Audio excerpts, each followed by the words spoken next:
Today we will take an in-depth look at one of the most powerful and deadly weapons in the Star Wars galaxy, Starkiller Base. Fasten your seatbelts and subscribe for more Star Wars content. Nordy is here and it's time to get started.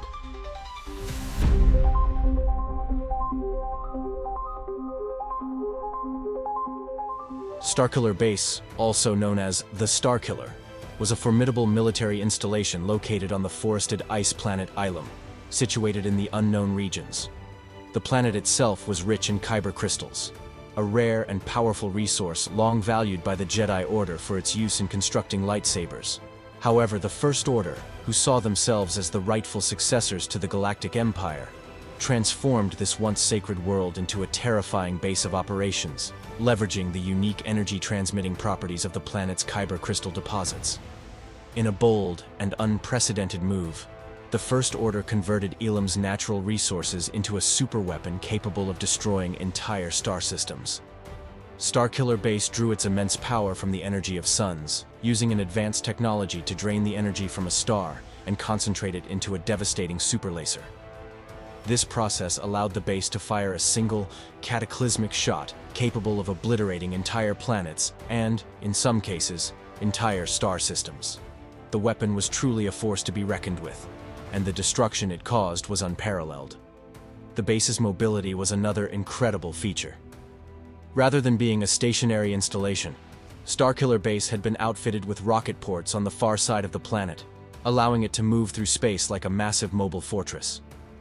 This gave the First Order the ability to relocate the base and launch attacks from unexpected locations, adding an additional layer of threat to an already menacing weapon. Despite its technological prowess and destructive potential, Starkiller Base was built upon the remains of a once verdant and sacred world. The kyber crystals, long a symbol of peace and enlightenment, were now harvested and repurposed for military use, their natural resonance twisted to serve the destructive purposes of the First Order. This dark transformation of Ilum, once a pilgrimage site for Jedi, marked a significant departure from its peaceful past, turning the planet into a symbol of the First Order's power and their willingness to wield any force necessary to achieve their goals. The construction of Starkiller Base was an enormous undertaking, turning a peaceful planet into a military stronghold with an unrivaled weapon of mass destruction.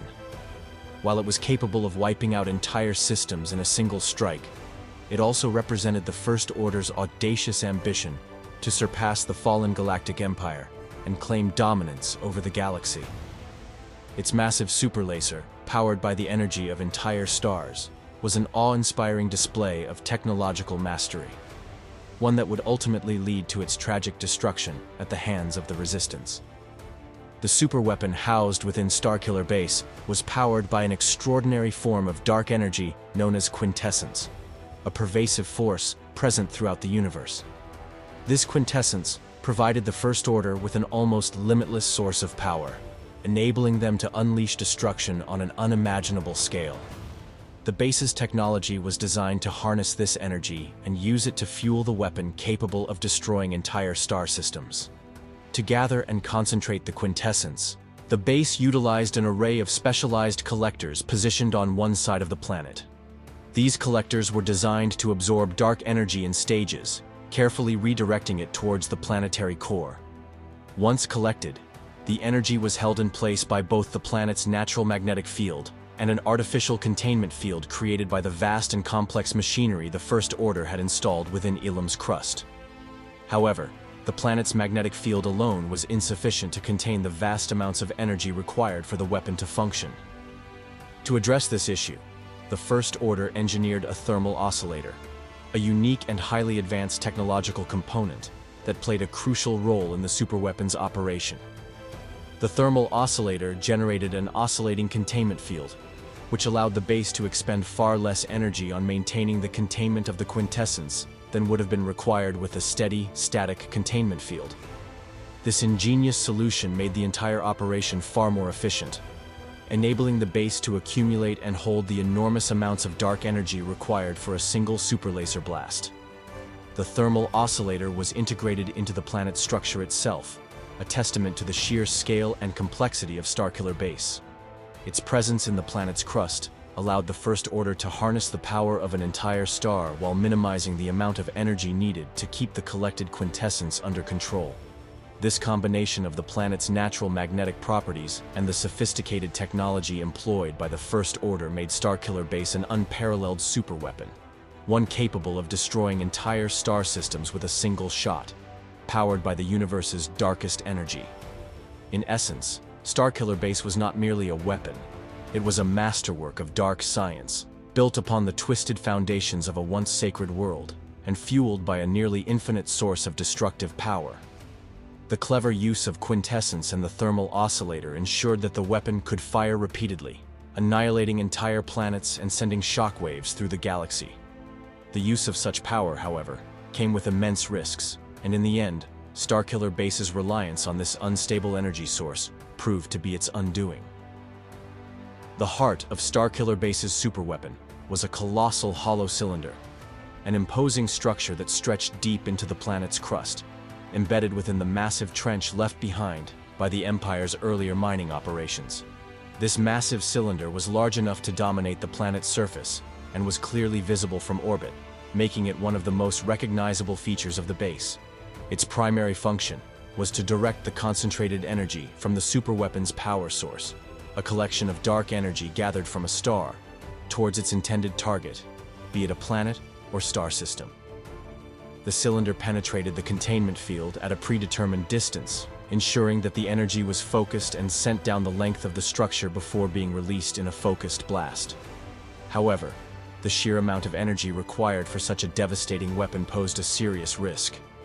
Without a means of managing the energy, the weapon would be prone to causing catastrophic groundquakes. To mitigate this risk, the cylinder also served an additional purpose. It absorbed a significant portion of the energy that would otherwise cause the planet's surface to collapse under the strain. Despite these precautions, the design of the superweapon made Starkiller Base vulnerable when the weapon was fully charged.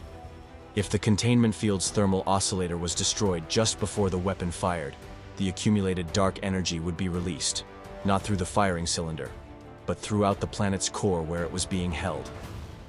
This release of energy would trigger an unstoppable chain reaction, causing the planet's surface to gradually collapse into the unstable core. In essence, the weapon's destructive potential was matched only by the fragility of its design. While the containment field and oscillator provided a delicate balance that allowed Starkiller Base to fire the superweapon with devastating power, any disruption to this system, such as the destruction of the oscillator, would result in the planet's annihilation. This vulnerability ultimately played a critical role in the downfall of Starkiller Base, as the Resistance was able to exploit it during the final battle, destroying the thermal oscillator and causing the planet to implode in a massive chain reaction.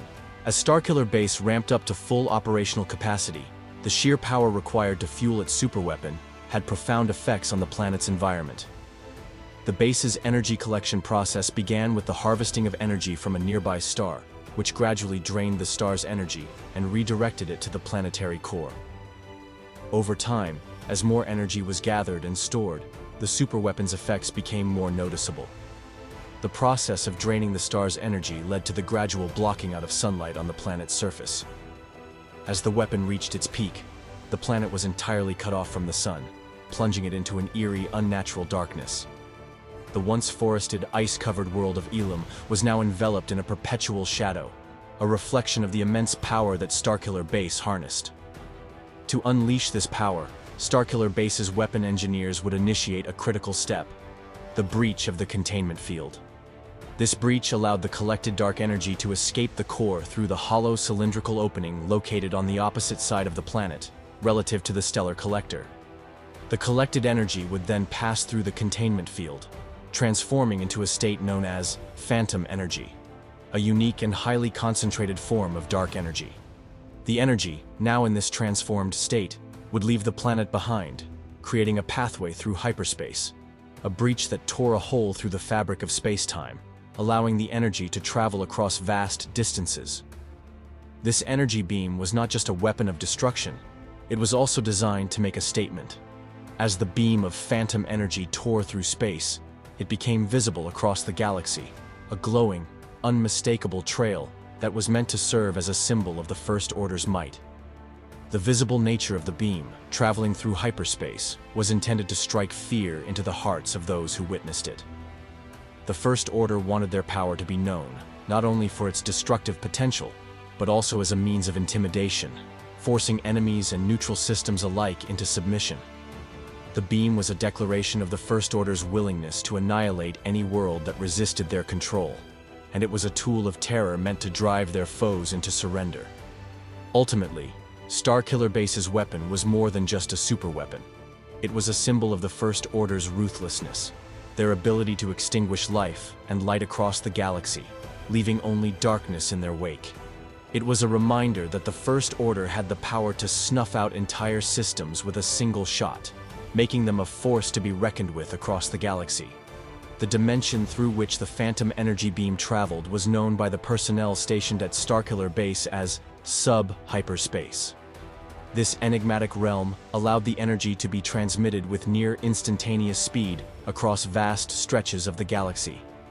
Unlike traditional hyperspace travel, sub-hyperspace was a phenomenon that was not fully understood by most, but was harnessed as a critical component of the superweapon's destructive capabilities. The technology allowed the First Order to strike any target within range, no matter how far, in a matter of seconds. To ensure accuracy, careful calculations had to be made to account for the rotation and inclination of Starkiller Base itself. These factors determined the positioning of the weapon's aim, ensuring that the phantom energy beam could be properly directed toward its target. Additionally, the weapon required a clear line of sight, meaning that there could be no obstacles, such as other celestial bodies, between the base and the intended target. The beam was capable of passing through the vacuum of space without obstruction, but its energy would only be stopped by an object of sufficient mass, such as a planet, which would absorb the blast and trigger the destructive chain reaction. When the phantom energy beam finally made contact with a planet, its effects were catastrophic. The energy's intense heat and force would interact with the planet's core, igniting it and causing a pocket nova, an explosion of such magnitude that it could rival the detonation of a star, albeit on a much smaller scale. The force of this nova would rapidly spread, sending waves of destruction through the planet's crust and atmosphere. The passage of the phantom energy beam also caused a temporary disruption in space-time, creating a visible burst of energy.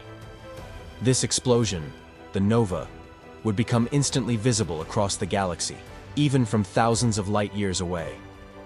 The visual phenomenon would be fleeting, but in the time it lasted, it was a stark reminder of the weapon's power, one that could obliterate entire planets in a matter of moments, and whose effects were seen by the galaxy in a flash. The short-lived but dazzling visibility of the nova was another aspect of the superweapon's terror. Not only did it destroy, but it also broadcast the First Order's dominion across the stars, ensuring that its destructive power was known to all. Starkiller Base was equipped with a powerful planetary shield designed to protect it from any external attacks, including bombardments and incoming spacecraft.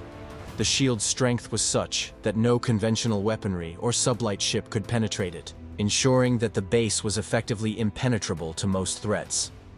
Its defensive capabilities were enhanced by its ability to block any bombardment or strike, making it a nearly invincible stronghold in the galaxy. However, the shield's impressive defenses came with one significant flaw: its refresh rate. Due to the sheer size of the shield needed to cover the vast expanse of Starkiller Base, a fractional refresh rate was necessary for the system to maintain its integrity. This weakness created a small but exploitable window. A single ship, entering hyperspace and exiting inside the shield, could slip through the gap between shield cycles. This tiny opening lasted only a fraction of a second, but it was enough for a ship to enter the shield, though the ship would need to act quickly to avoid crashing onto the planet's surface. Another vulnerability lay in the shield control system's centralized location. If the shield was damaged or its control center was sabotaged, it would take time for technicians to reach the control room and restore the shield's operation. During this downtime, Starkiller Base would be exposed to attack. In the event that the control system was irreparably damaged, the shield would need to be overridden manually, a lengthy and complex process that would further delay any reactivation efforts.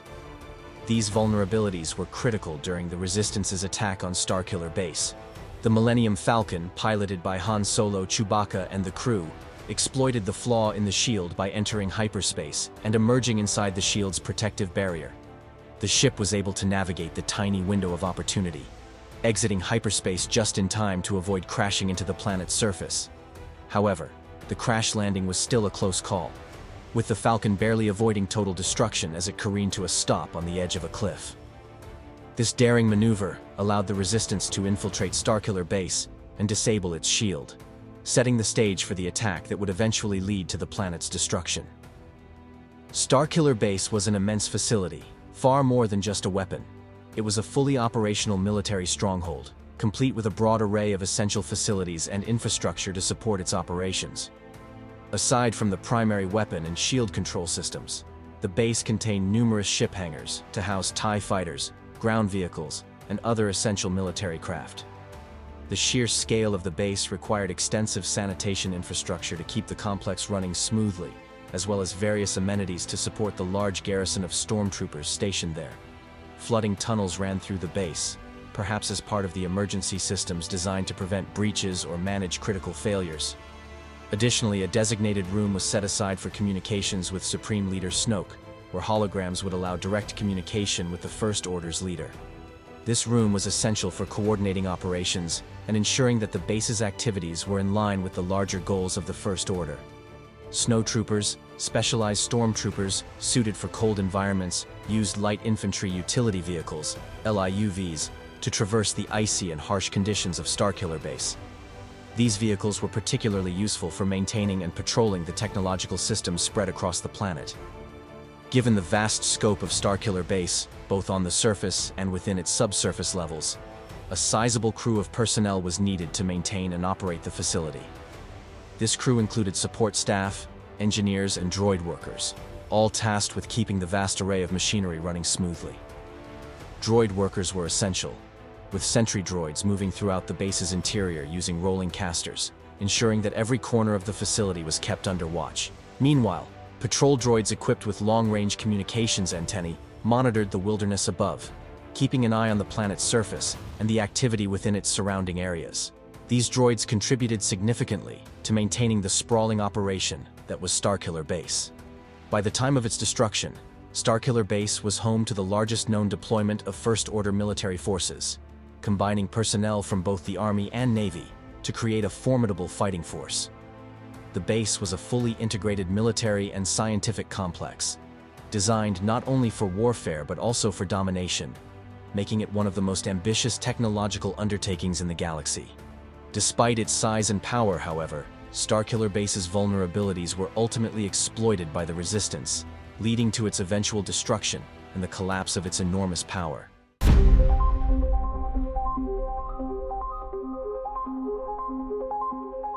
Ilum, a small terrestrial body located in the 7G sector of the unknown regions, was an intriguing and enigmatic planet with many unique characteristics that made it both a significant point of interest and a world of natural extremes. Though smaller than a typical dwarf planet, Ilum was still classified as a planet due to its physical characteristics, particularly its size and the presence of its complex geophysical environment, with a diameter of 660 kilometers. The planet was far from large by galactic standards, yet it had enough gravitational pull to retain a breathable atmosphere composed of oxygen and nitrogen, making it suitable for humanoid species to survive for limited periods, with proper clothing and equipment. Despite this, the world was primarily characterized by its inhospitable climate, marked by bitterly cold temperatures and fierce snowstorms. The planet orbited its sun, Asar, in the Ilum system, with an orbital period of 301 days. Its rotation period, 66 hours, gave it a relatively slow day-night cycle, which further accentuated the bleak and frigid environment. Ilum's surface was dominated by expansive ice plains and immense crystallized glaciers, both of which formed vast, unbroken sheets of frozen ice and snow that stretched across the planet's landscape. Most of the landmass was unyielding to life, making it inhospitable to most forms of flora and fauna. The terrain was both visually stunning and hostile, filled with mountains that rose sharply from the icy plains, their peaks often covered in snow and their jagged ridgelines dangerous and impassable. Geological activity underneath the surface, however, provided a dynamic and shifting landscape, as volcanic events led to geyser eruptions that altered the surface periodically, creating pockets of warm ground and even liquid water in specific regions. Despite the overwhelming cold, Ilum was home to a variety of life forms, most of which had evolved to survive in extreme conditions. These species included the predatory Asharal panther, which prowled the icy tundra, its thick fur and keen hunting instincts enabling it to thrive in the harsh environment. Another native creature, the blismal, resembled a large bear and was well suited to the frigid climate, using its strength to hunt in the barren, snow-covered plains. The gorgodon, a massive and powerful species, also roamed the surface, preying on smaller animals and protecting its territory from rivals. Smaller creatures such as the rajhak, a cunning predator capable of moving swiftly across the ice, added to the planet's ecosystem. In the skies above, the snow featherbird flitted between trees and across the barren snowfields, its feathers providing it with perfect camouflage against the planet's endless white backdrop. One of the most remarkable features of Ilum was its subterranean world, where kyber crystals form naturally within the planet's geological layers. These crystals, attuned to the Force, grew within deep, maze-like caves known as the Crystal Cave. Here, the planet's geothermal heat, produced by volcanic activity beneath the surface, helped maintain an environment conducive to the growth of the crystals, creating vast mineral deposits that had accumulated over billions of years. The caves themselves were formed through the complex interaction of minerals, hydrothermal fluids, and volcanic activity, resulting in intricate, sprawling geological formations, from delicate mineral structures to massive crystalline structures that sparkled in the cave's dim light. This unique underground environment was not only home to valuable kyber crystals, but also to pockets of life that had adapted to the warmth and moisture provided by the geothermal activity. Some of these life forms had developed to take advantage of the underground environment, while others, such as small microbial organisms, thrived in the warmth of the hydrothermal vents. The geothermal geysers, formed from volcanic pressure beneath the planet's crust, periodically erupted, sending heated water and steam into the caves and altering the underground landscape. These geysers had an unpredictable nature, their intensity and frequency varying based on the amount of volcanic activity occurring beneath the surface. They were a source of warmth for some underground ecosystems, but also added an element of danger for anyone who ventured too deep into the planet's core.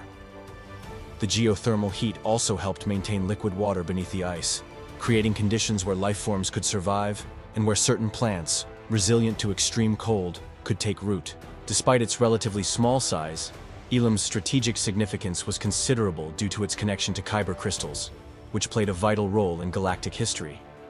Kyber crystals, once harvested and processed, could be used to power lightsabers or other high-powered energy weapons. The Force-sensitive nature of the crystals made them particularly valuable, and the Crystal Cave was considered a holy site for generations of Jedi, who traveled to Ilum to perform the rite of passage known as the Gathering, where Jedi initiates would find and harvest their own kyber crystals to construct their lightsabers. The planet was known for its vast deposits of these crystals, which were mined and used not only for weapons, but also as sources of power in various technological applications, including the Death Star's superlaser. Ilum's flora consisted mainly of hardy, cold-resistant species. The trees that grew on the planet were able to withstand the harsh conditions, though they were limited to areas where volcanic heat or geothermal activity allowed the soil to remain unfrozen for part of the year. These trees formed small forests in select regions, offering limited shelter to both the planet's animal life and the occasional traveler who ventured too close to the freezing plains. Despite their sparse distribution, these forests were an important part of Ilum's ecosystem, providing resources for the local wildlife and acting as a critical part of the planet's fragile, isolated environment. Ilum also had a significant moon system, originally composed of 2 moons that orbited the planet. These moons had little impact on the surface of Ilum, but their gravitational pull may have influenced certain tidal or geological activities on the planet. However, by 34 ABY, these moons were lost, further isolating the planet from the rest of the galaxy. The Matelos-Ilum hyperspace route, though one of the few access points to the planet, was a vital connection for those seeking to reach the planet or transport resources, particularly kyber crystals. Despite being in the remote, unknown regions, Ilum's strategic importance ensured that it would remain a subject of interest to various factions throughout history. In terms of resource extraction, kyber crystals were the most notable export of Ilum. The mining of these rare crystals, particularly from the planet's crystal cave, became a focal point for numerous galactic powers seeking to harness their power for weapons, technology, or energy. Though Ilum itself remained a largely desolate and uninhabited world, its kyber crystals made it a hub of activity for those who understood their value.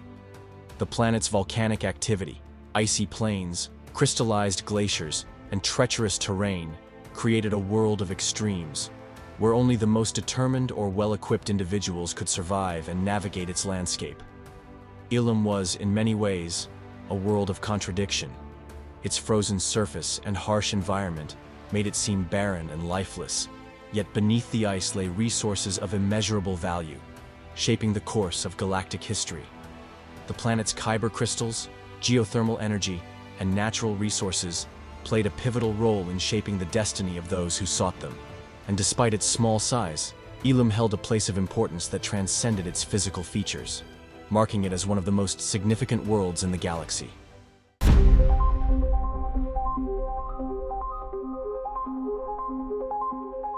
Ilum's history stretches back tens of thousands of years and is deeply intertwined with the ancient forces that shape the galaxy. The first known presence on Ilum was that of the Gree, an ancient and enigmatic civilization known for their highly advanced technology and enigmatic starships.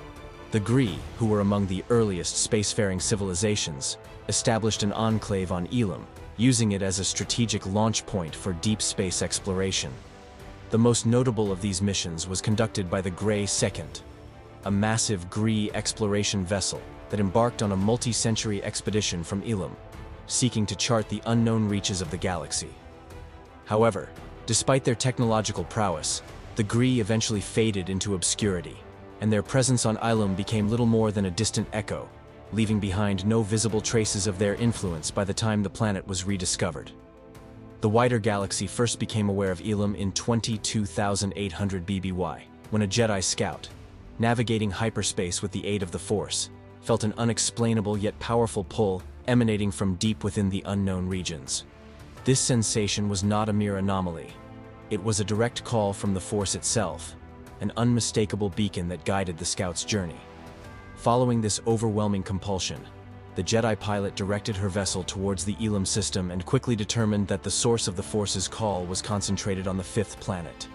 The scout, realizing the profound significance of her discovery, wasted no time in reporting back to the Jedi High Council, detailing the mysterious presence she had encountered on this frozen, desolate world. In response to this revelation, the Jedi Order dispatched survey teams to Ilum, seeking to determine what made this planet such a powerful focal point in the Force. Upon their arrival, the teams conducted an extensive search across the planet's icy surface, mapping its terrain, cataloging its environment, and studying its unique geological formations. Despite its harsh conditions, the teams noted that Ilum was not completely lifeless. Its fauna and flora, though sparse and highly adapted to the extreme cold, had evolved in complete isolation, forming a small but self-sustaining ecosystem. However, despite their thorough scans, the Jedi found no traces of previous sentient inhabitants, leading them to conclude that the world had remained untouched for millennia, possibly since its very formation. It was only by accident that the true wealth of Ilum was discovered. While conducting their planetary survey, one expedition team was attacked by a group of local predators, most likely a pack of Gorgodons or Asharl panthers, both of which were known to be formidable hunters adapted to the frozen wasteland. In a desperate attempt to evade the creatures, the Jedi explorers fled into a mountainous ravine, seeking shelter among the jagged cliffs and deep crevices of the region. It was here, beneath the towering ice formations, that they stumbled upon a hidden cave system, its interior walls glittering with an unmistakable glow. As they ventured deeper into the cavernous depths, they soon realized the true significance of their find. They had uncovered a colossal vein of kyber crystals embedded deep within Ilum's crust. This vast mother lode of crystals contained some of the rarest and most powerful crystal variants known to the Jedi, including cathracite, pontite, and mephite. Each of these crystals, uniquely attuned to the Force, possessed properties that made them ideal for use in lightsabers, serving as the primary focusing elements that allowed Jedi weapons to channel and stabilize their energy blades. The sheer magnitude of the deposit was staggering, making Ilum the most significant source of kyber crystals in the galaxy, far surpassing any other known deposits. When the Jedi High Council received confirmation of this discovery, they immediately understood the immense strategic and spiritual value of Ilum and took swift action to secure it. Unlike other planetary discoveries, which were typically reported to the Galactic Senate, the Jedi took an uncharacteristically secretive approach regarding Ilum. In an effort to protect the sanctity and security of the site, the High Council ordered the complete deletion of all records of Ilum from Jedi starships and archives. They removed any mention of the planet from official reports and ensured that knowledge of Ilum's location remained restricted solely to the Jedi Order. To further safeguard the secrecy of the planet, a specialized team of Jedi navigators and surveyors charted a complex, highly secure hyperspace route from Matelos, one that could only be successfully navigated by a Jedi Master with a strong connection to the Force. This route ensured that only the most experienced Jedi could safely travel to Ilum, preventing unauthorized access by outsiders who might seek to exploit its resources. Thus, Ilum became one of the most sacred and closely guarded worlds of the Jedi Order, a hidden bastion of the Force that would remain untouched by the outside galaxy for thousands of years. Ilum, a remote and desolate world hidden deep within the unknown regions, was a place of profound mystery and significance long before it became the site of conflict and conquest. A planet of ice and silence, it stood as one of the most enigmatic celestial bodies in the galaxy, its surface a seemingly endless expanse of glacial plains, towering ice formations, and frigid mountains that concealed secrets buried beneath millennia of snow and frost. Though inhospitable to most life, Ilum was not lifeless. Hardy fauna, having adapted to the extreme cold, prowled its frozen wastes, from the fearsome Gorgodons to the elusive Asharl panthers, each creature uniquely evolved to endure the planet's harsh conditions. Sparse forests of frost-covered trees stood defiantly in sheltered valleys, their twisted branches laden with ice, whispering of a time before Ilum became a battleground. Despite its remoteness and seemingly barren landscape, Ilum possessed a core unlike any other world in the galaxy, one rich with kyber crystals, the luminous, force-sensitive gems that would shape the fate of generations. These crystals, shimmering with an inner light, pulsed with the Force itself, attuning themselves to those who sought them with sincerity and purpose. Their presence gave Ilum a mystical energy, drawing the Jedi Order to its surface in search of power not for domination, but for enlightenment. It was this magnetic pull that first led a lone Jedi scout to Ilum's system, navigating hyperspace by instinct, following a whisper in the Force that resonated through the stars. The planet itself seemed to call out to those who could hear it, guiding the Jedi to its surface, where the greatest reservoir of kyber lay hidden within an intricate network of crystalline caves. When the Jedi first set foot on Ilum, they were met with a world that, while beautiful, was forbidding and treacherous. The climate was unforgiving, with temperatures plunging far below freezing and blizzards capable of swallowing entire expeditions in a veil of white oblivion. But within the ice, beneath the frozen crust of the planet, the true heart of Ilum awaited discovery. The labyrinthine tunnels of the crystal caves stretched deep into the planet's core, their walls lined with raw kyber, glistening in the dim light that filtered through jagged openings in the ceiling. The Jedi quickly realized that Ilum was not just another planet. It was a place of power, a sanctuary where the Force flowed freely, untouched by corruption. Recognizing the immense value of the kyber crystals, the Jedi High Council took drastic measures to protect Ilum's existence from the wider galaxy. Unlike other planetary discoveries, which were typically catalogued and reported to the Galactic Senate, Ilum was wiped from the records. Every ship that visited the world had its navigational logs purged, and only a select few within the Order were entrusted with the knowledge of its existence. A secret hyperspace route was carefully mapped, allowing Jedi Masters to guide their Padawans to the planet for one of the most sacred rituals in Jedi tradition, the Gathering. For countless generations, Ilum became the ultimate pilgrimage site for young Jedi. It was here that initiates underwent their final trial before constructing their first lightsaber. A rite of passage that tested not just their physical abilities, but their spiritual connection to the Force. The gathering was not a simple retrieval mission. It was a journey of self-discovery. Each Jedi had to navigate the treacherous crystal caves alone, facing obstacles that reflected their own doubts, fears, and weaknesses. The Kyber crystals did not simply lie dormant, waiting to be taken. They revealed themselves only to those who had the patience and wisdom to listen. Some Jedi wandered the caves for hours, even days, before finally sensing the faint glow of their destined crystal. Others never found one at all, forced to leave Ilum empty-handed, their journey unfinished. Over the centuries, the Jedi Order transformed Ilum into a place of quiet devotion and reflection. Temples and meditation chambers were carved into the ice, providing shelter for those who sought clarity through deep communion with the Force. Scholars and artisans worked tirelessly to preserve the sanctity of the caves, ensuring that the flow of Kyber remained undisturbed. Ilum became more than just a source of lightsaber crystals. It was a sacred world, a reminder of the Jedi's responsibility to wield their power wisely. But in time, the shadows crept ever closer. The Sith, always seeking to unravel what the Jedi had built, eventually learned of Ilum's existence. The knowledge was devastating, for if Kyber could empower a Jedi's weapon, it could just as easily be turned to darker purposes. With this in mind, the Sith launched a full-scale invasion, descending upon Ilum with brutal efficiency. The Jedi defenders, though skilled, were overwhelmed by the sheer ferocity of the attack. The temples were torn asunder, their walls shattered by crimson lightsabers and heavy artillery. The once pristine ice fields were scorched with the marks of battle, the snow soaked with the blood of fallen Jedi. The loss of Ilum was a crippling blow to the Order.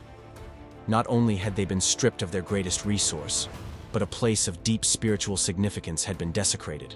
Worse still, the Republic, embroiled in conflicts across the galaxy, lacked the means to reclaim the world.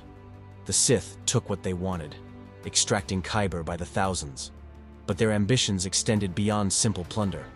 It was soon discovered that they were developing new technologies, ones that used Kyber to fuel devastating weaponry and cloaking devices capable of rendering entire fleets invisible.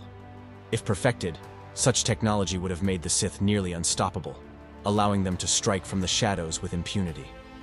Amid the chaos of the Sith's growing ambitions, a figure emerged from the darkness with a plan of his own.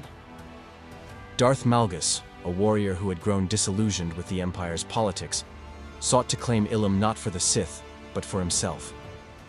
With a force composed of alien warriors and non-human Sith, he launched a bold campaign to seize the planet, intending to forge a new empire in the ashes of the old. For a time, it seemed as though he might succeed. His forces held the ice fields, his war machines prowled the frozen wastelands, and his banners flew over the shattered remains of the Jedi Temple. But his reign was short-lived.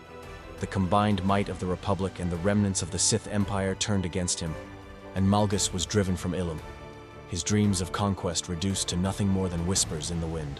Though Malgus had been defeated, Ilum remained a contested world. The Republic and the Sith continued to battle for control, each seeking to exploit the planet's riches for their own ends. And yet, despite all the destruction, despite the scars left by war, the Kyber crystals still remained. The planet endured, silent and indifferent to the struggles of those who fought over it. In time, Ilum's fate would take another dark turn, as new forces arose to reshape it once more. But no matter how many armies clashed upon its surface, no matter how many wars were fought over its icy expanse, one truth remained. Ilum was never meant to belong to anyone.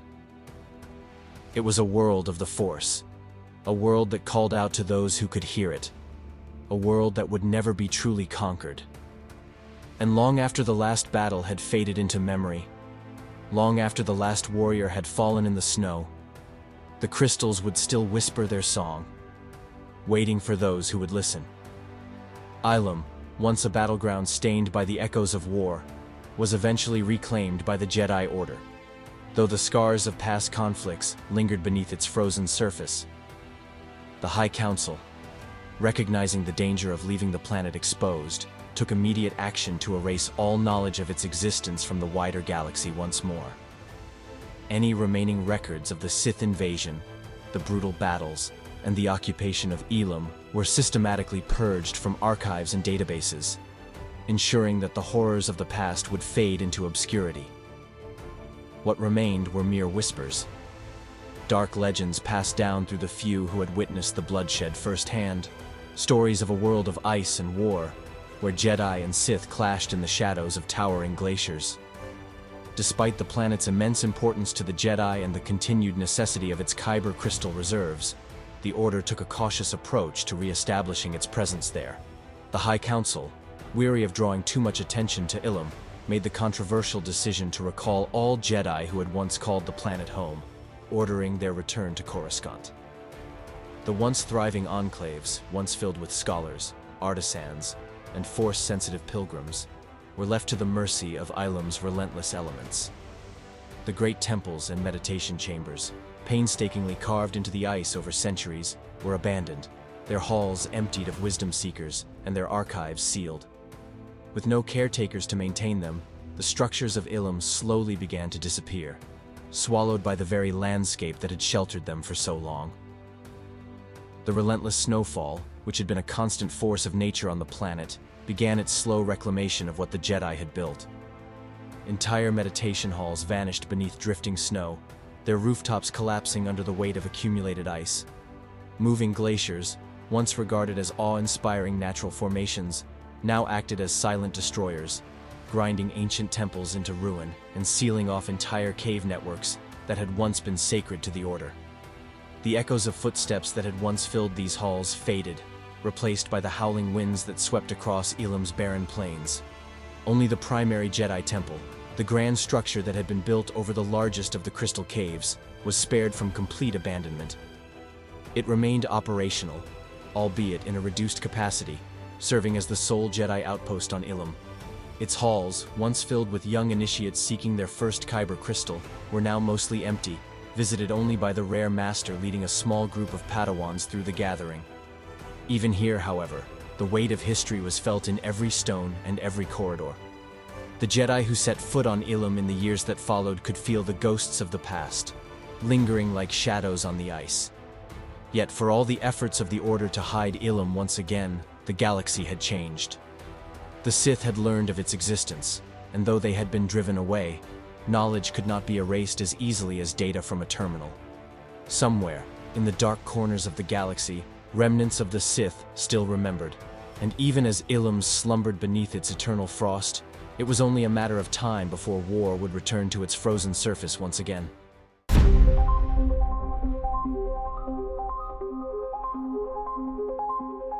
During the height of the Clone Wars, Ilum, long a sanctuary for the Jedi and a sacred site for the harvesting of kyber crystals, became a target in the ever-escalating conflict between the Galactic Republic and the Confederacy of Independent Systems.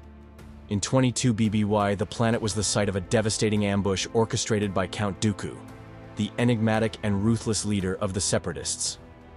Dooku, fully aware of the strategic importance of Ilum's vast kyber crystal reserves, sought to cripple the Jedi Order's access to this invaluable resource. To achieve this, he dispatched a battalion of battle droids to the frozen world, their mission clear: to lay waste to the crystal caves and deny the Jedi their most essential lightsaber components. The attack was swift and brutal. The Separatist forces, composed of advanced chameleon droids designed for stealth and sabotage, infiltrated the crystal caves under the cover of Ilum's perpetual snowstorms. Their objective was not just destruction, but precision strikes, ensuring that the delicate crystalline structures within the caves collapsed beyond repair. The explosions that followed sent shockwaves through the icy caverns, shattering kyber formations that had stood for millennia. Stalactites of luminous crystals splintered and fell, their once pure energy now rendered unstable by the violent intrusion. Amid the chaos, Jedi Master Luminara Unduli and her Padawan, Barriss Offee, found themselves fighting a desperate battle to repel the Separatist onslaught. With their backs to the temple walls and the sacred crystals at their feet, they stood against the relentless tide of battle droids, cutting them down one by one with their lightsabers. But the enemy was relentless, and the droids' ability to cloak themselves in the environment made them an elusive and deadly threat. Word of the attack soon reached Coruscant, prompting Jedi Grand Master Yoda himself to intervene. Despite his advanced age, Yoda wasted no time in rushing to Ilum aboard a Republic transport, determined to safeguard the legacy of the Jedi. Upon arrival, he immediately joined Unduli and Offee in battle, his small frame a blur of green light as he deflected blaster fire and dismantled droids with precise, effortless strikes. Though vastly outnumbered, the presence of the legendary Jedi Master turned the tide of the battle. One by one, the chameleon droids fell, their advantage of stealth nullified by Yoda's attunement to the Force. Despite their victory, the Jedi were left to reckon with the heavy damage inflicted on Ilum's most sacred site. The Crystal Caves, once a place of tranquility and spiritual enlightenment, were now marred by destruction. Entire sections had collapsed, sealing off some of the deepest tunnels that had never been fully explored. The luminous glow of Kyber crystals was now flickering and unstable in some areas, a grim testament to the Separatists' ruthlessness. Recognizing that Ilum had been compromised, the Jedi High Council made the difficult decision to restrict travel to the planet for the duration of the war. The risk of further attacks was too great, and allowing young Jedi initiates to continue their traditional pilgrimage to Ilum was deemed an unacceptable danger. Instead, Kyber crystals were harvested in secret by select Jedi Masters and transported to the Jedi Temple on Coruscant. It was a reluctant but necessary measure, ensuring that Padawans could still construct their lightsabers without exposing themselves to the perils of war. However, even this solution did not go unchallenged. As the Republic struggled to maintain control over its war-torn territories, a new and unexpected threat emerged. A faction of Night Sisters, led by the cunning and ambitious Starkiller, sought to exploit the situation for their own gain. These powerful dark side warriors, long versed in the arcane arts of Dathomir, had forged a tenuous alliance with Count Dooku and the Confederacy.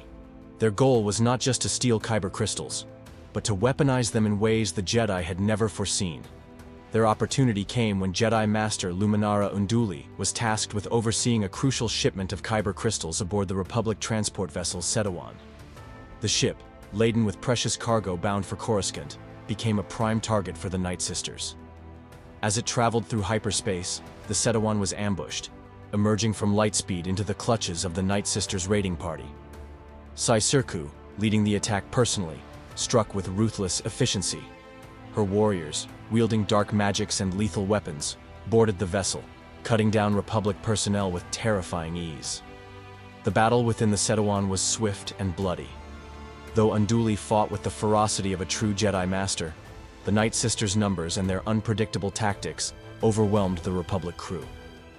Before reinforcements could arrive, Starkiller and her forces succeeded in seizing a significant portion of the Kyber crystal cargo, and vanished back into the darkness of space. Their objective had been fulfilled. The stolen crystals would be used to power the Devastation, a massive warship equipped with an experimental ion pulse cannon. Designed in collaboration with Dooku and the Separatists, this vessel was intended to disrupt Republic fleets with devastating energy pulses, rendering entire squadrons defenseless. The loss of the Kyber crystals was a devastating blow to the Jedi Order and the Republic alike. Though the Devastation would ultimately be destroyed before it could fulfill its intended purpose, the events surrounding the raid on the Setawan highlighted just how precarious Ilum's security had become. No longer was the frozen world a sanctuary hidden in the depths of the unknown regions. The war had come to Ilum, and with it, the certainty that the sacred planet would never be the same again. In the midst of the Clone Wars, as the galaxy was engulfed in conflict, the traditions of the Jedi Order persisted, despite the growing darkness.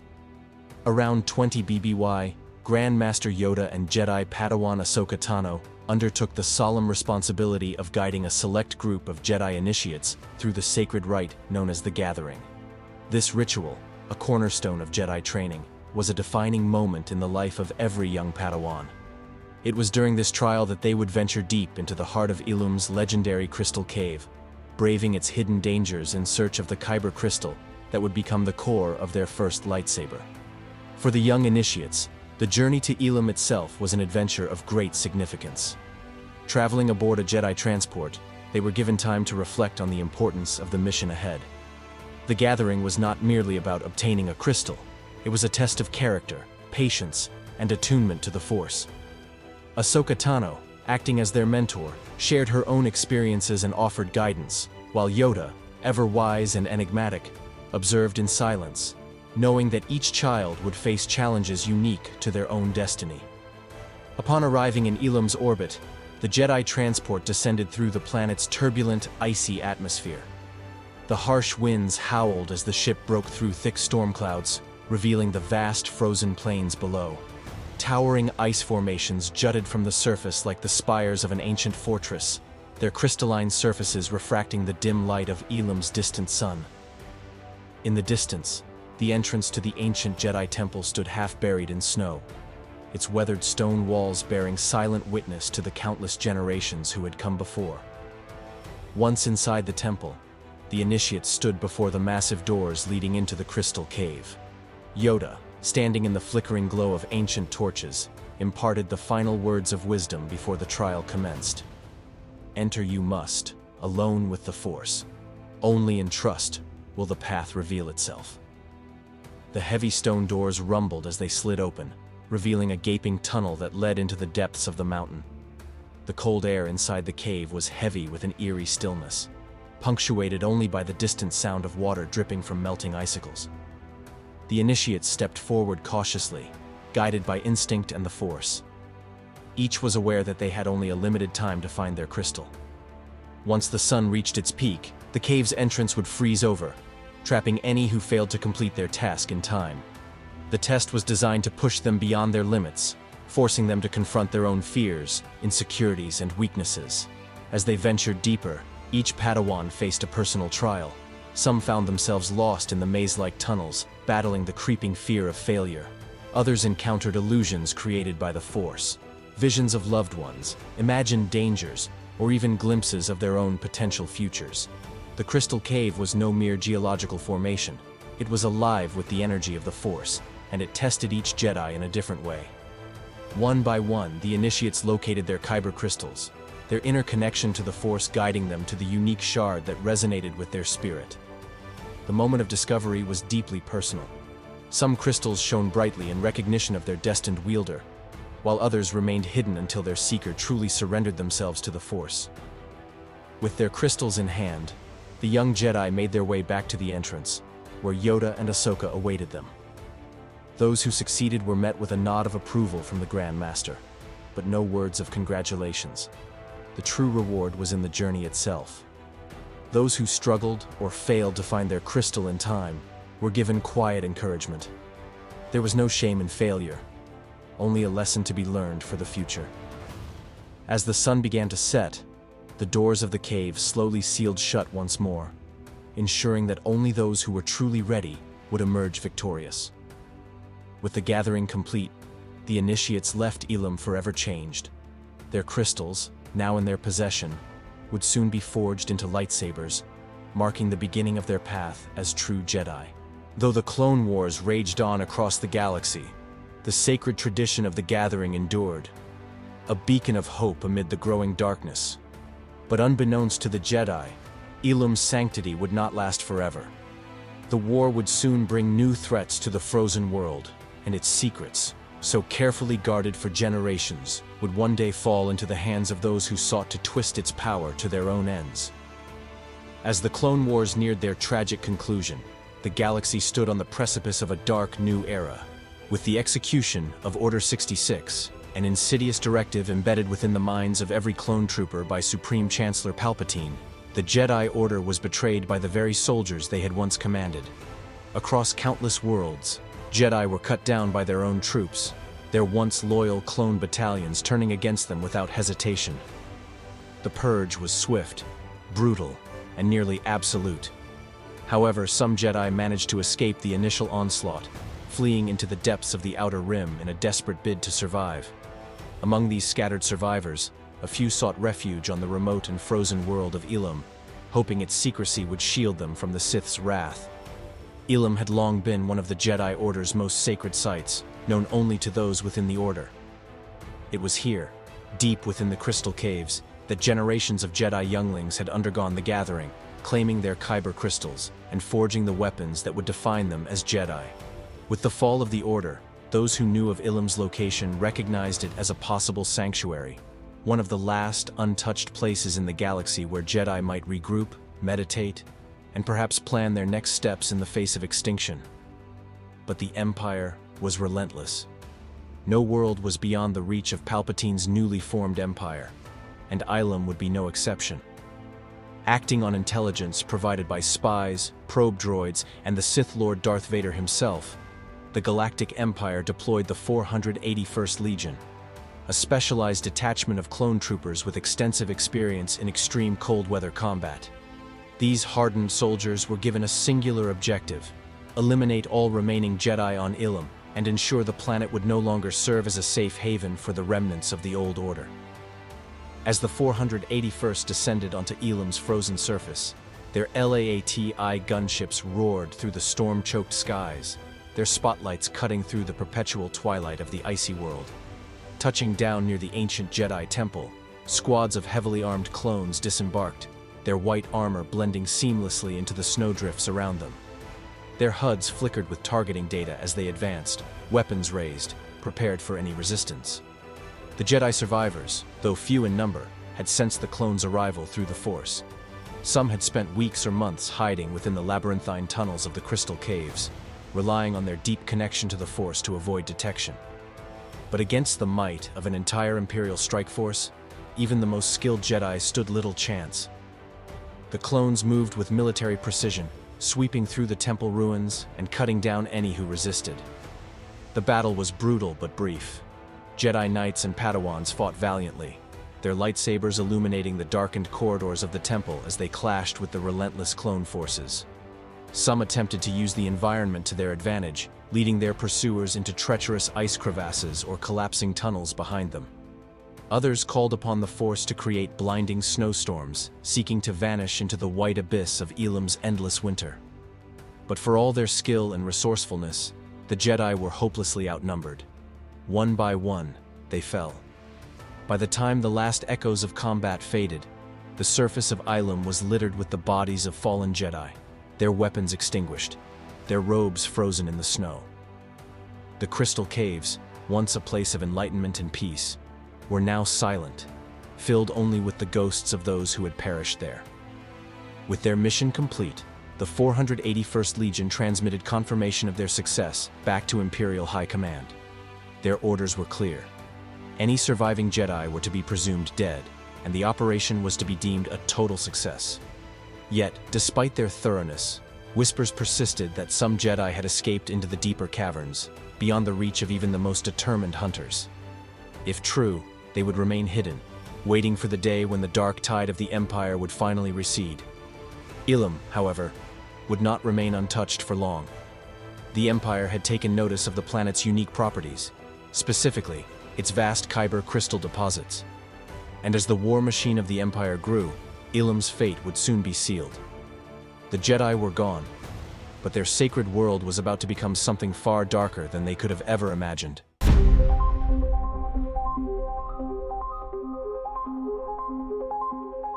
With the fall of the Jedi Order and the rise of the Galactic Empire, the galaxy entered an era of unprecedented tyranny.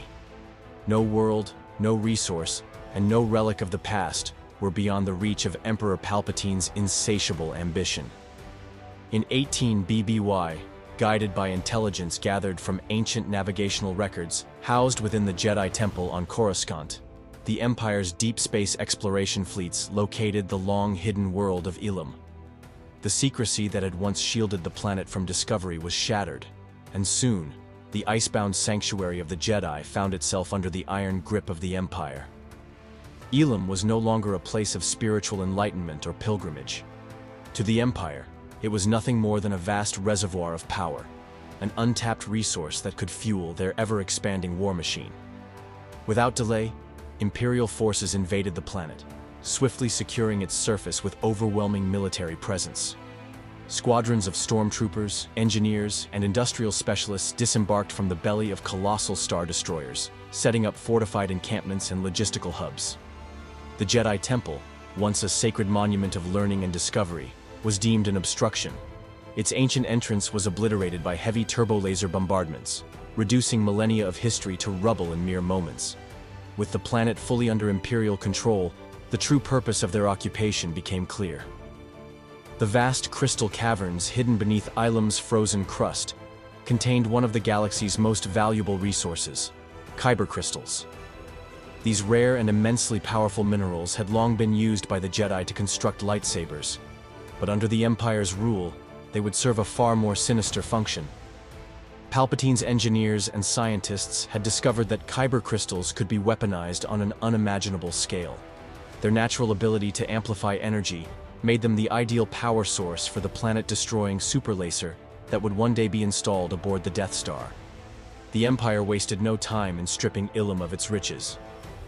Massive mining operations were launched across the surface, with enormous drilling stations boring deep into the crust to extract the kyber deposits.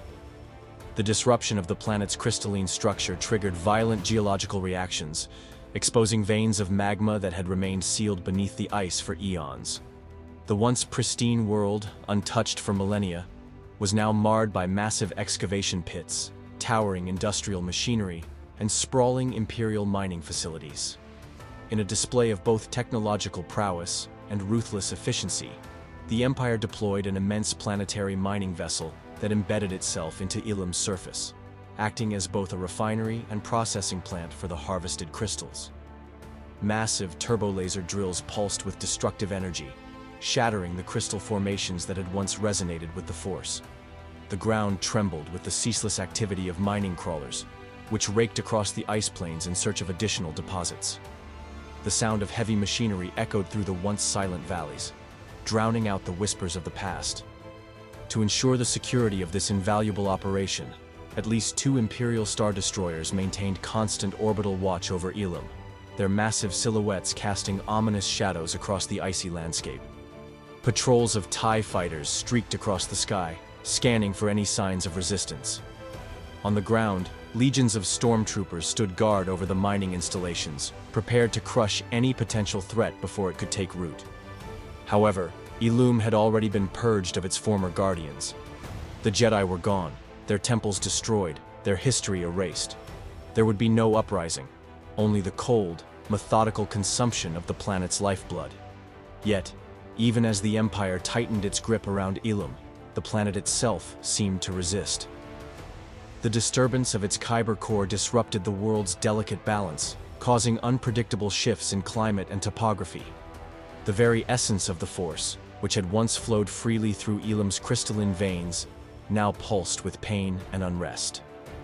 In the years to come, this relentless exploitation would reshape the world beyond recognition, twisting it into something far removed from what it had once been. Ilum, once a sanctuary of knowledge and tradition, was now little more than a cold and lifeless husk, a monument to the Empire's boundless greed. But even in the darkest of times, the Force endured. The scars left upon the planet would remain as a testament to both the Jedi who had once walked its surface and the terrible power that had been stolen from its depths. And though the Empire believed it had bent Ilum to its will, the truth was far more ominous. Ilum was changing, evolving, and one day, it would serve a purpose far beyond even the Emperor's darkest dreams. The Empire's insatiable hunger for power and domination left no room for reverence, and Ilum, once a world of spiritual significance, became yet another casualty of its relentless expansion. Unlike the Jedi, who had treated the planet and its kyber crystals with deep respect, the Imperial mining effort was purely utilitarian, driven by cold pragmatism and military necessity. The once sacred crystal caverns, which had for millennia resonated with the whispers of the Force, were now silent. The vibrant energy that had once flowed through the crystal formations was extinguished, leaving the planet scarred both physically and metaphysically. For the few surviving Jedi scattered across the galaxy, the desecration of Ilum was a devastating loss, a reminder of how completely their order had fallen. The crystals that had once called out to their destined wielders no longer sang, their harmony disrupted by violent extraction and industrial exploitation. Despite the destruction wrought upon Ilum, the Empire's ambitions did not stop at mere resource extraction. Recognizing the strategic importance of the planet, Imperial engineers devised a more permanent plan for its transformation. The geothermal energy from Ilum's molten core was harnessed to fuel their ever-growing mining operations, providing power for heavy machinery, automated processing facilities, and artificial climate controls that maintained habitable conditions within the industrial zones. This large-scale energy siphoning, however, came at a great cost to the planet's delicate ecosystem. Harmful byproducts from the refining process seeped into the ice plains and subterranean tunnels, disrupting the natural balance and rendering large swaths of the planet inhospitable. Poisoned snowdrifts, contaminated ice formations, and thermal anomalies became common, further erasing what little remained of Ilum's once pristine environment. Over time, the Imperial presence on Ilum became more than just a temporary mining operation. It evolved into an enduring industrial stronghold. At the heart of this transformation was the realization of a massive equatorial excavation project known as the Imperial Trench. What had once been a series of deep fissures carved into the planet's surface by kyber crystal formations became an enormous artificial scar, spanning the circumference of the planet. The trench was fortified with towering steel walls, reinforced supply depots, and command centers overseeing the relentless excavation of the world's remaining resources. What had begun as a mining operation had, in effect, turned into a planetary engineering project of unprecedented scale. The Imperial Trench was a monumental testament to the Empire's absolute control over Ilum. The depth of the excavation extended dangerously close to the planet's unstable core, exposing layers of kyber-rich rock and magma flows that had remained hidden for eons. The deeper the Imperials dug, the more unstable the planet became, with seismic activity growing increasingly unpredictable. Cracks and fissures spread outward from the trench, like the web of a shattered transparisteel viewport, each new fault line a sign that Ilum was approaching the brink of collapse. Despite these ominous signs, the Empire pressed forward, determined to extract every last crystal from Ilum's depths.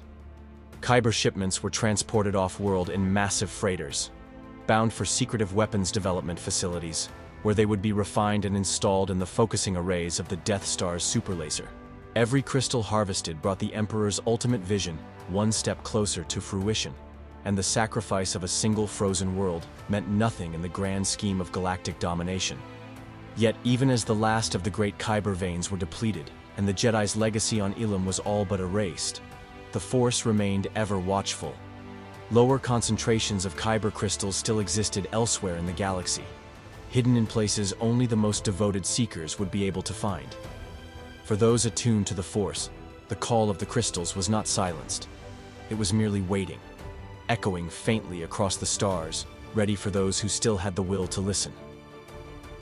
But Ilum itself had been irrevocably changed. It was no longer the sacred ground it had once been, nor merely a mining colony. The scars inflicted by the Empire would linger long after its rule ended, shaping the planet's fate in ways even the Sith had not foreseen. The once hidden world, which had remained a secret sanctuary for millennia, was now a cold and desolate ruin, a silent witness to the rise and fall of empires. And in time, its transformation would give birth to something even more terrifying, something the galaxy would one day know as Starkiller Base. During the Imperial Era, Ilum continued to be a site of clandestine operations and sporadic visits by those who still clung to the fading legacy of the Jedi Order. As the Empire tightened its grip on the galaxy, its presence on Ilum remained largely focused on resource extraction, but the world's significance extended beyond mere industry.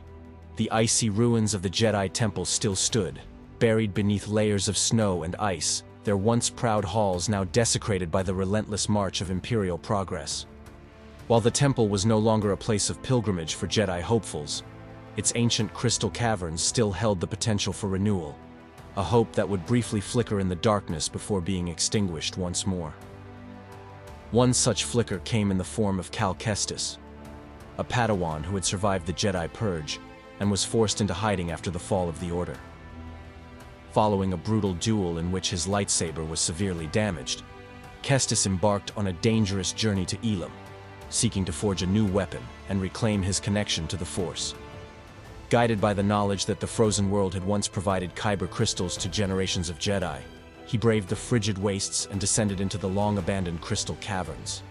The passageways that had once been filled with the echoes of young Jedi seeking their own destinies were now eerily silent, their walls scarred by Imperial mining efforts. The once pristine caves, which had glowed with the radiance of countless kyber crystals, were now dim, many of their treasures already stripped away by Imperial greed. As Kestis searched for a new crystal, he encountered remnants of the Imperial garrison stationed on Ilum. Despite their continued presence, the Empire had not anticipated a Jedi's arrival, and Kestis was able to evade their patrols and infiltrate the temple's remains. However, his mission was not without difficulty. Like the Jedi before him, he faced challenges that tested his resolve and his bond with the Force. Eventually, he succeeded in finding a kyber crystal and constructing a new lightsaber, restoring a piece of himself that had been lost since the fall of the Order. With his new weapon in hand, he fought his way through the Imperial forces and escaped the planet, carrying with him a small but vital reminder that the Jedi were not yet entirely extinct. Yet even as Kestis rekindled the light of the Jedi, Ilum remained firmly in the Empire's grasp. Imperial scientists, intrigued by the planet's unique composition, continued their research, though the exact nature of their findings remained shrouded in secrecy. The deeper they dug, the more they learned about the planet's potential, but their discoveries were not widely publicized. Some of their findings would eventually shape the Empire's most ambitious projects, laying the foundation for what Ilum would one day become. Sometime after the Battle of Hoth, another seeker of Jedi knowledge found his way to Ilum, Luke Skywalker, the last hope of the Jedi. Determined to uncover the lost wisdom of the Order, Skywalker followed the faint traces of history to the frozen world, hoping to learn from the place that had once been sacred to the Jedi. However, upon arrival, he was met not with enlightenment, but with devastation. The Imperial presence was overwhelming, and the scars left by years of mining and desecration ran deep. The Jedi Temple was no longer a place of wisdom and growth. It was a hollowed-out shell, its spiritual energy drained, its history buried beneath Imperial machinery. As he walked the ruined halls and saw firsthand what had become of Ilum, Skywalker was struck by an overwhelming sense of loss. He realized that whatever knowledge had once existed here had been erased, trampled under the weight of Imperial boots and strip-mined into oblivion. He could still feel echoes of the past, the faint whispers of Jedi who had once stood where he stood, but they were drowned out by the lingering pain of destruction. The planet itself seemed to mourn, its voice in the Force reduced to little more than a sorrowful whisper. With a heavy heart, Skywalker understood that Ilum could no longer offer him what he sought. Its time as a Jedi sanctuary had long passed, and whatever had once made it special was now lost to the relentless tide of history. There was nothing left for him here, nothing that could help him on his journey. And so, without ceremony or farewell, he turned and left, departing the broken world and leaving Ilum to its fate. Though the Jedi who visited Ilum in the twilight years of the Empire sought renewal and wisdom, all they found was ruin. The world that had once been a beacon of hope for the Jedi Order was now a cold, lifeless husk, stripped of its purpose and awaiting the final phase of its transformation. Ilum's fate was sealed, not as a sacred ground for the Jedi, but as something far more sinister, something that would soon cast a new shadow over the galaxy.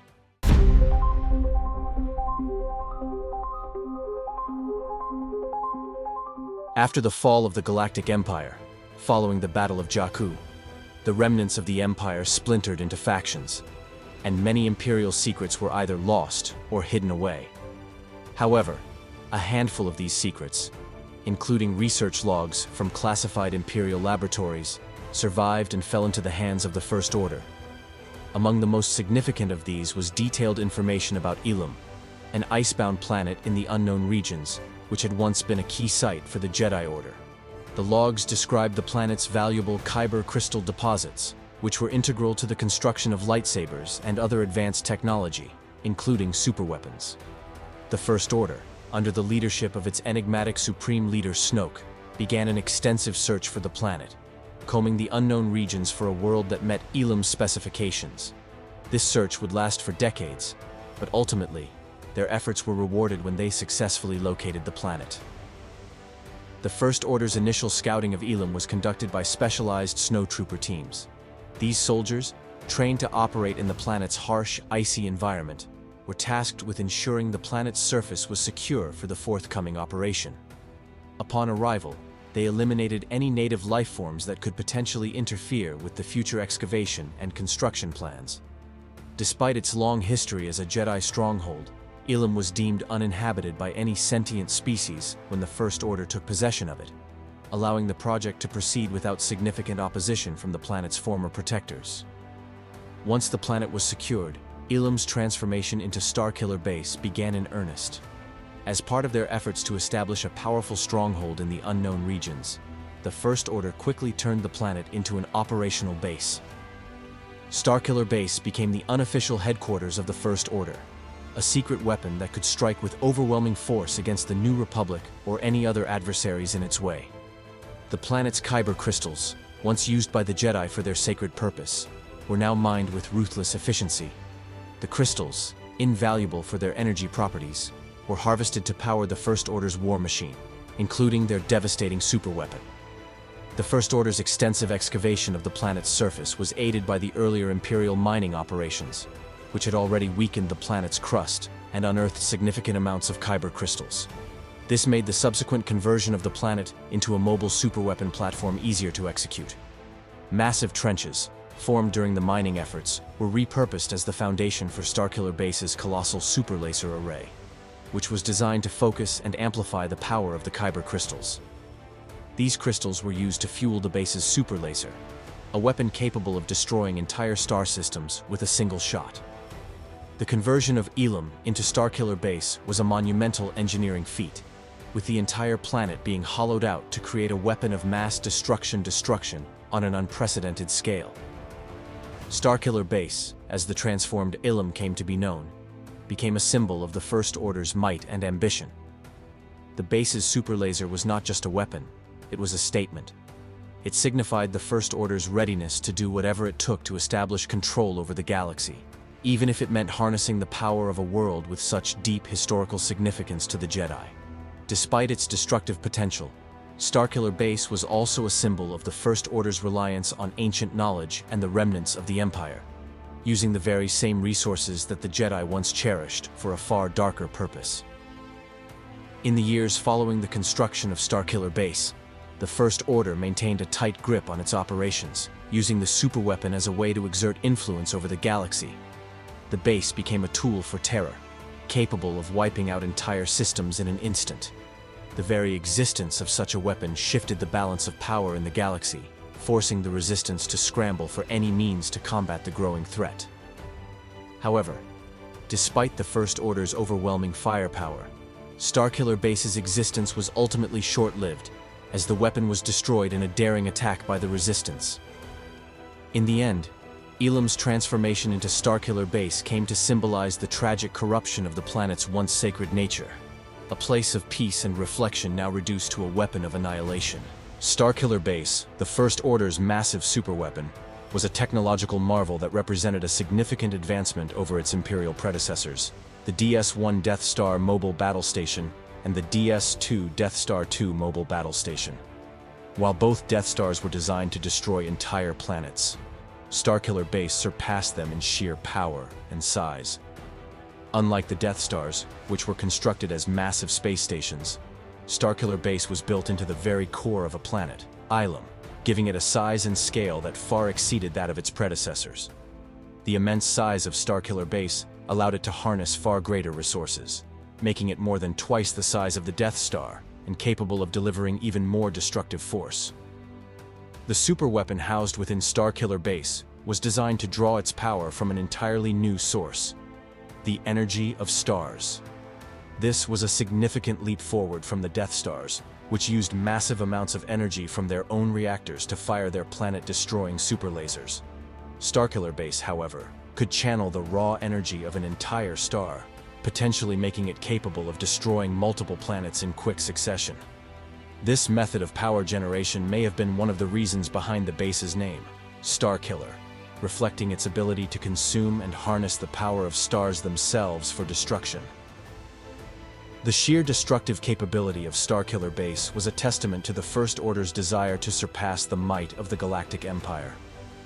The First Order believed that to secure its position as the dominant force in the galaxy, it needed to build something more powerful than the Death Stars, which had failed to maintain Imperial control. By embedding the superweapon into a planet and tapping into the power of stars, the First Order hoped to create a weapon that was not only stronger, but more difficult to defeat. Starkiller Base was not just a symbol of power, but a statement of the First Order's resolve to outdo the Empire in every way, ensuring that no force in the galaxy could stand in their way. Despite its immense power, Starkiller Base's ultimate flaw was its reliance on the unstable energy of a star. This power source, while potent, was also volatile and ultimately contributed to the weapon's downfall. The superweapon's ability to destroy entire star systems was a terrifying prospect, but its vulnerability was exposed when the Resistance launched a daring attack to destroy it before it could unleash its full potential. The destruction of Starkiller Base marked a significant turning point in the Resistance's struggle against the First Order, but it also demonstrated the lengths to which the First Order would go to wield ultimate power, ultimately at the cost of the very planet that once held the key to the Jedi Order's greatest secrets. Starkiller Base's superweapon was the culmination of decades of research and technological advancements, building upon the Galactic Empire's investigations into dark energy translations and hyperspace tunneling. The base harnessed the power of a sun through an enormous array of specially designed collectors, which were capable of drawing in and concentrating dark energy from the star. This innovative method of harnessing energy allowed the base to tap into a virtually limitless source of power, enabling it to become the most potent weapon ever conceived by the First Order. The collectors were designed to funnel the energy of the sun into a containment unit located deep within the planet's core. There, the dark energy would be concentrated and stored, building up to the point where the weapon could be activated. The energy contained within the planet's core could be released in a single devastating blast, capable of destroying entire planets, making Starkiller Base a weapon of unimaginable scale and power. This technology represented a significant leap forward from the energy weapons of the past, such as the Death Star's super laser, which relied on traditional reactors and artificial power sources. What set Starkiller Base apart from previous superweapons was its ability to harness the very essence of a star itself, dark energy. This form of energy was difficult to manipulate, and its use on such a massive scale had never been attempted before. The First Order's researchers were able to tap into this energy and channel it in a controlled manner, allowing them to create a weapon of immense destructive potential. The energy was stored until the moment of activation, at which point the power contained in the planet's core would be unleashed, capable of incinerating entire systems in an instant. The ability to concentrate dark energy in this way gave Starkiller Base access to a practically unlimited source of power, making it an unparalleled weapon in the galaxy. It was a force capable of erasing planets from existence, and the First Order believed that such a weapon was necessary to restore their dominance in the galaxy. While the weapon's power was extraordinary, its reliance on the sun's energy, and the process required to store and release it, was also its greatest vulnerability. Despite this, Starkiller Base stood as a terrifying testament to the First Order's ambition and its willingness to wield unimaginable power to achieve its goals. Prior to its destructive mission to the Docile system, Starkiller Base had already demonstrated its ability to harness the power of stars to fuel its superweapon. One of the earliest signs of its terrifying potential came when the system's sun was drained by the base, marking a significant step in the First Order's quest for ultimate power. The sun was consumed by the base's massive energy collection arrays, feeding the growing superweapon and enabling it to be prepared for the catastrophic events it would later unleash. Additionally, the First Order conducted a test on the planet Nadrava to refine the base's construction and energy drawing methods. The planet was essentially cored, with the First Order stripping its resources and energy to further the development of Starkiller Base's devastating capabilities. This destruction of Nadrava served as a grim preview of the potential consequences of Starkiller Base's full activation. Starkiller Base itself, during its construction and operational phases, had a highly organized, albeit brutal, military presence. The base's surface was maintained in pristine condition, as stormtroopers such as FN-2187, later known as Finn, and FN-3761 were tasked with routine duties, including the cleaning of floors, using mops to ensure the base's immaculate upkeep. Despite its utilitarian role, the stormtroopers on Starkiller Base were part of the greater machine that powered the First Order's war efforts, with each stormtrooper playing a role in maintaining its daily operations. On the political and military front, tensions within the First Order were apparent even before the base's destruction. While Starkiller Base was still under construction, General Hux, Kylo Ren, and Captain Phasma confronted Admiral Brooks, an officer whose loyalty was questioned during an operation. In a dramatic show of force, Kylo Ren killed Admiral Brooks, demonstrating the ruthlessness of the First Order's inner workings and the lengths to which its leadership would go to maintain control. In addition to these military and technical operations, Starkiller Base also became a dumping ground for waste generated by the First Order's expansive operations. Trash was transported off the planet and discarded on the garbage moon of Mare, adding a layer of ecological neglect to the base's already grim legacy. The construction, operation, and eventual activation of Starkiller Base were steeped in both technological advancements and ruthless internal power struggles. These elements, coupled with the base's capacity to devastate entire star systems, made it a symbol of the First Order's terrifying ambitions.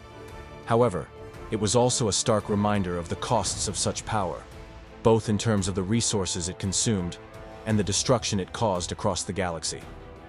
The first test of Starkiller Base's superweapon occurred just before the Battle of Takodana, setting the stage for one of the most devastating events in galactic history. After the weapon's immense energy had been charged by draining a star, the base moved into position for its inaugural attack. With Supreme Leader Snoke's approval, General Hux commanded the base to fire its colossal weapon at the capital of the New Republic, Hosnian Prime, as well as 4 other planets in the Hosnian system. The super laser obliterated these worlds, completely annihilating Hosnian Prime and wiping out a significant portion of the New Republic's fleet.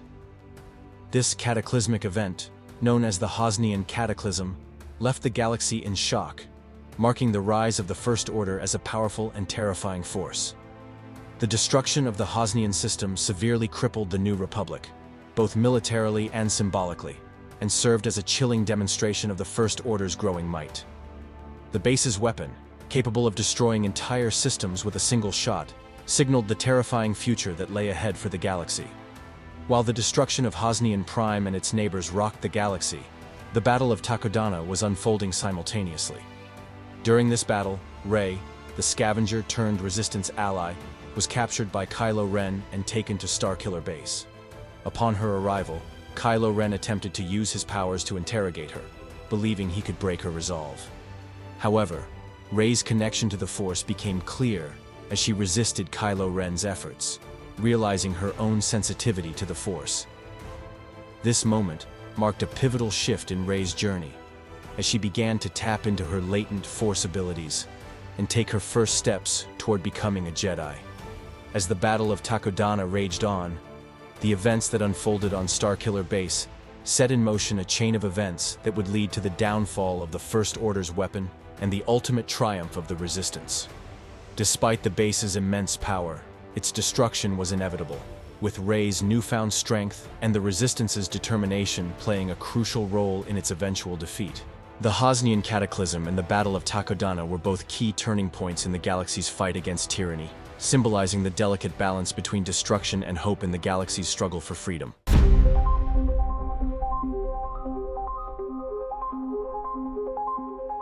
As Starkiller Base loomed over the Resistance's headquarters on D'Qar, preparing to fire its devastating superweapon once more, the Resistance made a desperate final attempt to stop the First Order's reign of terror.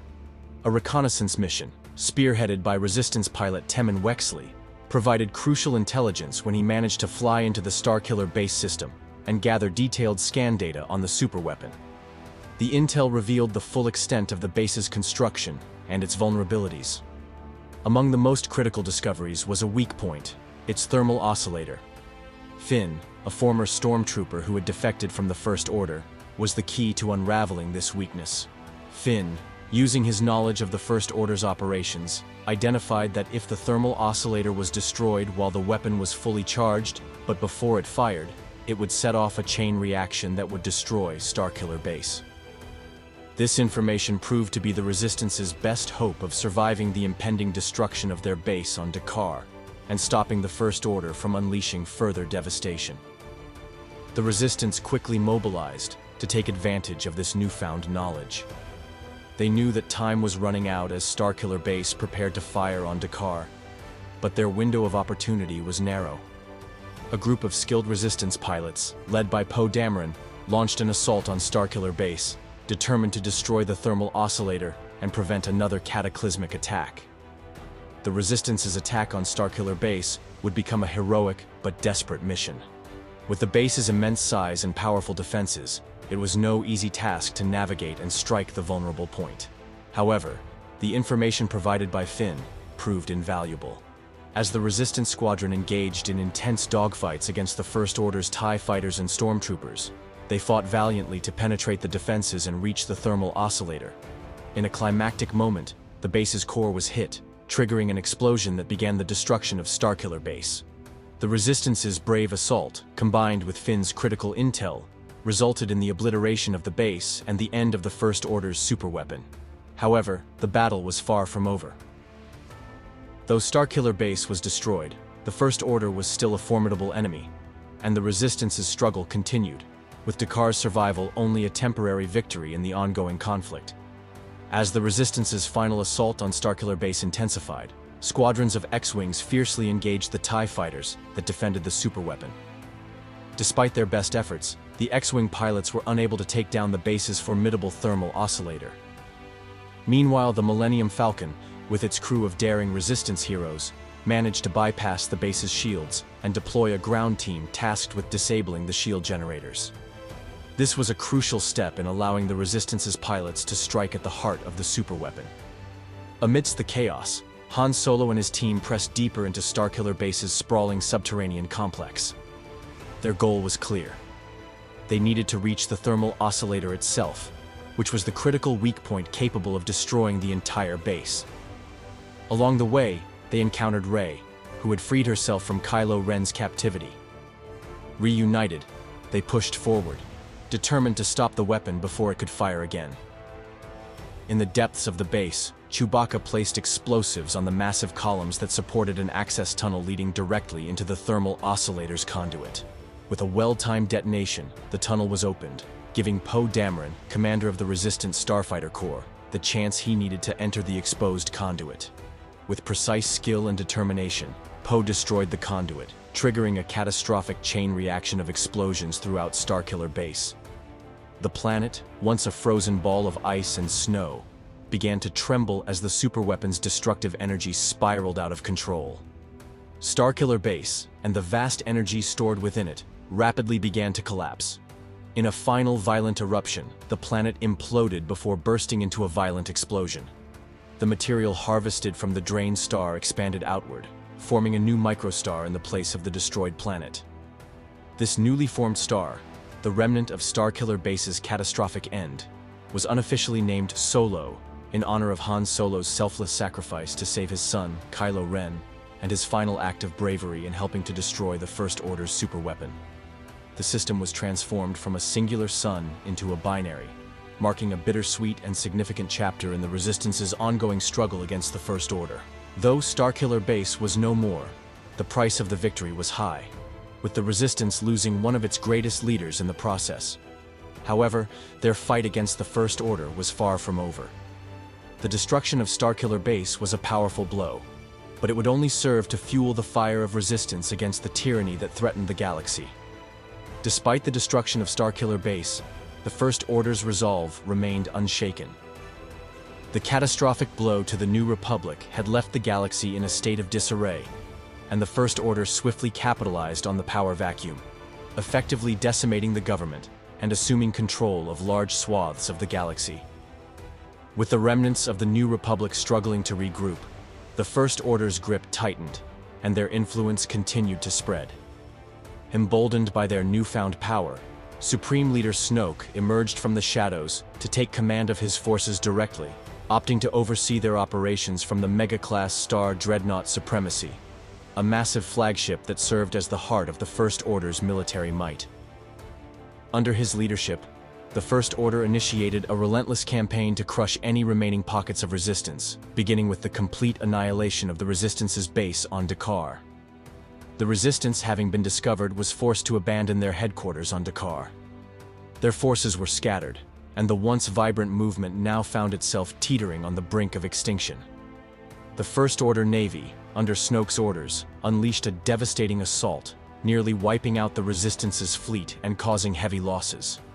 In what remained of the Resistance, only a small number of survivors held on, including General Leia Organa, the heart and soul of the Resistance. With the threat of total destruction looming, the survivors made a desperate escape to the remote planet of Crate, seeking refuge in an ancient rebel outpost. Crate, however, proved to be a temporary sanctuary. The Resistance was cornered, and all hope seemed lost.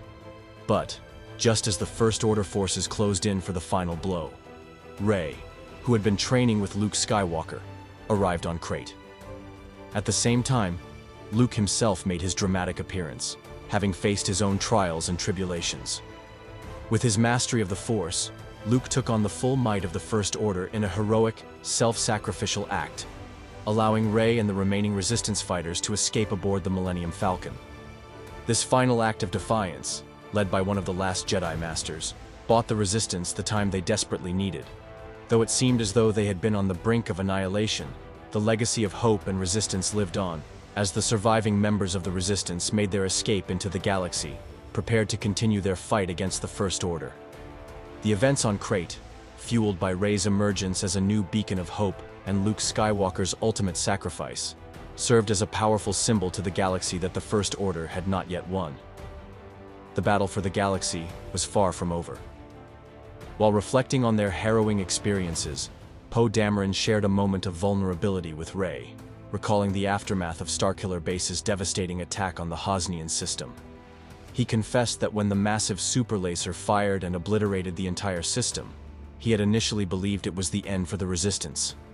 Dameron, who had witnessed the destruction firsthand, thought that Takodana, the location of their key allies and safe houses, would be next in line for the weapon's devastating strike. He revealed that even the Resistance had been in the dark about the full nature of Starkiller Base. While they knew about its existence, its true capabilities were a mystery until the laser fired.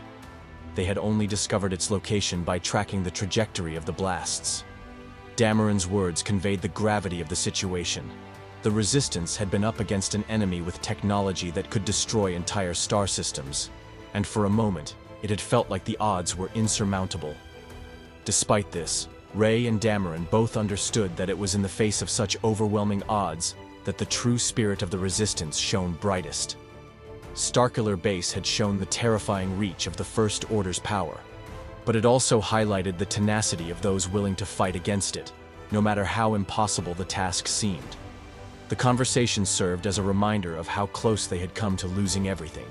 Yet they pressed on, not just because of their survival, but because the galaxy's future depended on it. Enric Pryde, a loyal and ambitious officer within the First Order, harbored deep resentment towards the destruction of Starkiller Base. Having witnessed the fall of the Galactic Empire, Pryde had risen through the ranks to become an Allegiant General, and he viewed the annihilation of the base as a costly blunder that undermined the First Order's military might. In Pryde's eyes, the blame for the disaster fell squarely on General Hux, who had long championed the weapon's overwhelming power. He believed Hux's overconfidence and reckless pursuit of a superweapon had ultimately led to the catastrophic downfall of Starkiller Base, which not only destroyed the planet, but also set the First Order back in their quest for dominance. 1 year after the base's destruction, the First Order was still reeling from its loss. However, in a bold move, Kylo Ren informed the First Order Supreme Council of a new, more dangerous alliance. He revealed that their forces would merge with the Sith Eternal, a secret cult loyal to the long-dead Sith Lord Darth Sidious, who had hidden away on the distant world of Exegol. While some within the council, including General Domeric Quinn, voiced skepticism about the alliance, Pryde saw it as a necessary step to correct the mistakes of the past and ensure the future success of the First Order. For Pryde, the merger with the Sith Eternal was not just a strategic move. It was a chance to erase the failures of the past and gain the ultimate power that would allow the First Order to dominate the galaxy. The Sith Eternal, with its connection to the ancient power of the Sith, represented an opportunity to harness dark forces far beyond anything that the First Order had attempted before. In Pryde's mind, This new alliance would not only restore the First Order's strength, but also eliminate the lingering stain of Starkiller Base's destruction. To him, this was the path to true victory, and he was willing to put his faith in the Sith's dark power, trusting that it would lead the First Order to the ultimate triumph. The Sith Eternal, hidden away on Exegol, provided the First Order with a formidable fleet known as the Final Order. This new fleet dramatically augmented the resources of the First Order's already powerful navy. Among the key ships in the Final Order's arsenal were the Ziston-class Star Destroyers, massive capital ships equipped with advanced axial superlasers.